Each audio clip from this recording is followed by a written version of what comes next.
ครูโยอยากเล่าจากหนังสือเรื่องความสุขของกะทิประพันธ์โดยงามพันธ์เวชชาชีวะณบ้านชายทะเลตอนที่16ต้นสนแม่เป็นไข้สูงมาหลายวันแล้วคุณลุงหมอประดิษฐ์มีสีหน้าไม่ดีทุกครั้งที่กลับออกไปจากบ้านชมคลื่นนาดาบอกว่าคุณลุงหมออยากให้แม่เข้าพักรักษาตัวในโรงพยาบาลจะเป็นที่หัวหินนี้หรือที่กรุงเทพก็ได้เอาช้างจากเขาตะเกียบมาฉุดก็ไม่สำเร็จหรอกลุงตองทำเสียงสูงวันก่อนลุงตองเพิ่งพากะทิไปเที่ยวเขาตะเกียบชมวิวจากบนเขามองลงมาเห็นบ้านสีขาวอยู่ไกลๆที่ตีนเขามีบริการให้ขี่ช้าง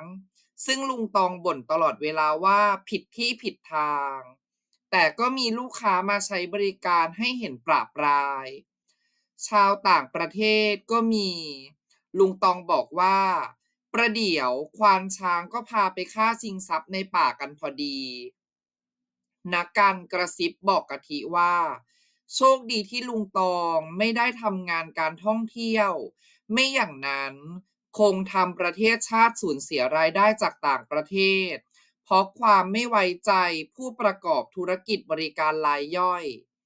ลุงตองคงได้ยินแว่วๆจึงต่อความยาวว่าไม่ใช่รายย่อยหรอกอย่าเพราะใหญ่ขนาดช้างอยู่เห็นที่แม่พยายามหลีกเลี่ยงที่สุดคือการใช้เครื่องช่วยหายใจในตาของแม่เด็ดเดี่ยวและทุกคนที่รักแม่ก็ยอมทำตามแม่บอกว่าแม่โชคดีแล้วที่เลือกทางตายได้คนเราเลือกเกิดไม่ได้เลือกตายก็ไม่ได้แต่กรณีของแม่ถือว่าการใช้สิทธิ์เท่าที่ชะตาชีวิตเปิดช่องว่างให้ขออย่าให้ใครขัดขวางเลยกะทิเห็นทุกคนประชุมปรึกษาหาหนทางหลายครั้งแล้วครั้งนี้ต้องเรียกว่าการประชุมสัญจรยกกะทิมาบังหน้าว่าพาออกมานั่งรถเล่นยายขออยู่โยงเฝ้าแม่เองตาบอกว่าดีแล้วยายเสนอความเห็นอะไรก็คงจะถูกตานี่แหละหักล้างยายค้อนแถมท้ายว่าไม่อยากต่อกรกับทนายฝีมือปากกล้าให้เสียแรงเปล่าอยู่ดี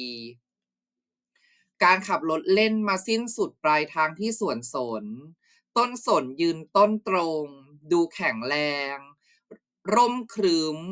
เรือนยอดเป็นรูปกลวยแหลมตาบอกว่ากันลมดีพอลู่ตามแรงลมไม่หักโค่นต่อให้พายุพัดโหมกระหน่ำแค่ไหนก็ตามเอาเข้าจริงการประชุมที่แทบไม่เป็นวาระอย่างที่ควรจะเป็นลุงตองบอกว่ากลายเป็นประชุมกลุ่มบำบัดความเศร้าเสียมากกว่าหนทางข้างหน้าดูชัดเจนแม่เหมือนเทียนที่เหลือแสงริบหรี่เต็มทีแล้วคืนนั้นกะทิตื่นมากลางดึกรู้สึกแปลกใจชอบกลอาจเป็นเพราะคำพูดของแม่เมื่อตอนนั่งดูพระอาทิตย์ตกดินด้วยกันแม่พูดลอยๆว่าไม่อยากให้ฟ้ามืดเลยคงไม่ใช่แต่กะทิคนเดียวที่นอนไม่หลับกะทิย่องลงบันไดมาถึงเรือนเล็กและเห็นหน้านักการนั่งอยู่ข้างเตียงของแม่นักการเป็นคนเดียวที่กะทิไม่เคยเห็นแสดงอารมณ์หรือน้ำตาแต่ในแสงสลัวของห้องพักคนเจ็บกะทิเห็นไหล่ทั้งคู่ของนักการสั่นสะท้าน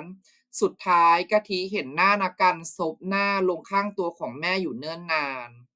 ไม่มีสัญญาณรับรู้ใดๆจากใบหน้าใต้หน้ากากเครื่องใบแพฟดวงจันทร์เหลือเพียงเสี้ยวเล็กๆอยู่กลางฟ้า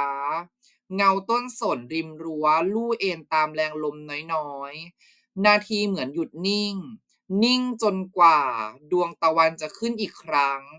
อย่างสดชื่นสวยงามพ้นจากขอบฟ้าเหนือทะเลปลุกสรรพชีวิตบนโลกให้ตื่นขึ้นแต่ไม่มีแม่รวมอยู่ด้วยอีกต่อไป